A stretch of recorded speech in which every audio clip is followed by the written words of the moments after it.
So these are true stories of the ARI Kodesh, back in the day when everything was not materialistic, and we could actually see beyond the physical. It happened one day that as the master was taking his midday rest and his lips moved in speech, the Rabbi Avraham Bruchim leaned over near the mouth of the master to listen. The ARI woke to find him standing over him. Said Rabbi Avraham, "Forgive me, master. Seeing the lips of the tzaddik moving, I put my ear close to listen."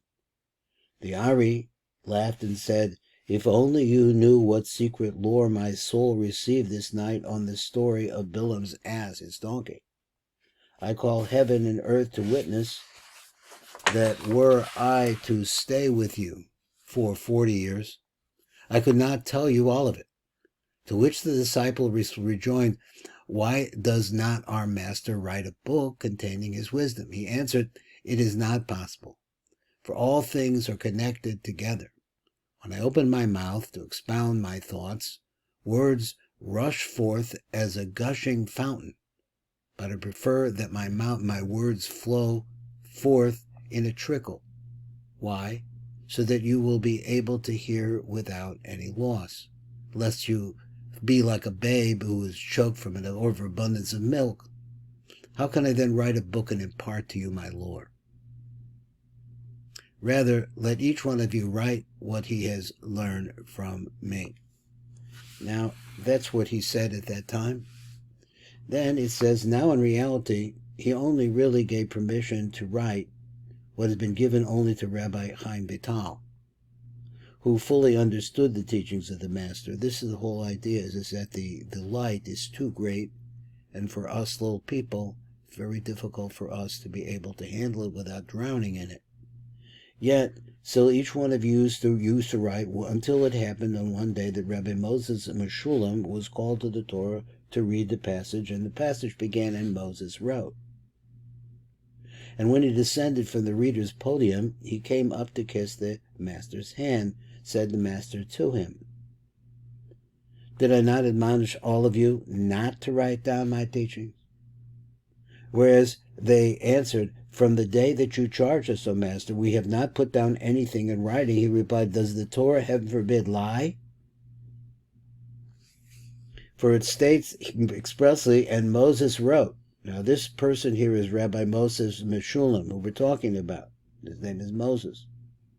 "Moreover, the booklets on your person testify," and he said to him, "that you have been writing things down, that they are newly written by your hand." The disciple was too frightened to answer. Another story.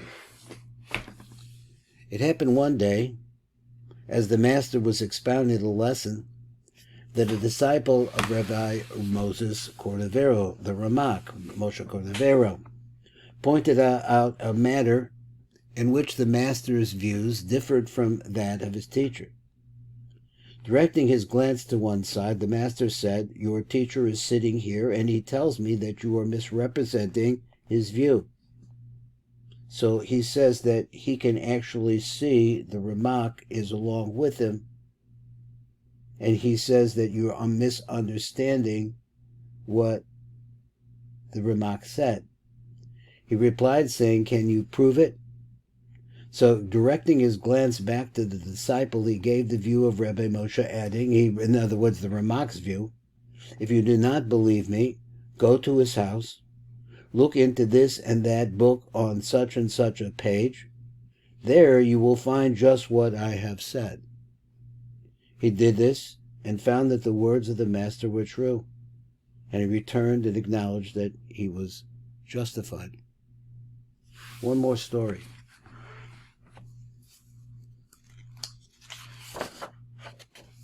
It happened one day that Rabbi Shmuel Useda entered the presence of the master. The master rose before him, and seating him at his right, conversed with him at some length. This provoked great amazement among the other disciples. Rabbi Shmuel left. Rabbi Chaim Vital asked, "Why did you sing aloud for distinction today?" seeing that you never did so on any other occasions when he visited you?" The ARI replied, "It was not before him that I rose, but before Rabbi Pinchas ben Yair, who accompanied him, because he had that day performed a good deed." And Rabbi Chaim Vital, on his hearing this, arose and ran to overtake Rabbi Shmuel and adjured him in this manner, "As our master lives, please tell me what good deed you performed this day. Why would it be that the master should speak so well of you?" He replied, "Well, this morning I rose early, as is my wont, be one of the first 10 in the synagogue. I heard a sound of great weeping and turned aside to learn the cause of it. I saw that all who were present were naked and in tears, for that night thieves had entered and stolen all of the clothes that they possessed. My pity was aroused, and I took off all of my clothes and gave them to them. And the proof is that you see me now dressed in my Shabbos clothes." On hearing this, Rabbi Chaim kissed him on the forehead and blessed him. This is Baruch Fleischman, Tales of the ARI HaKodesh.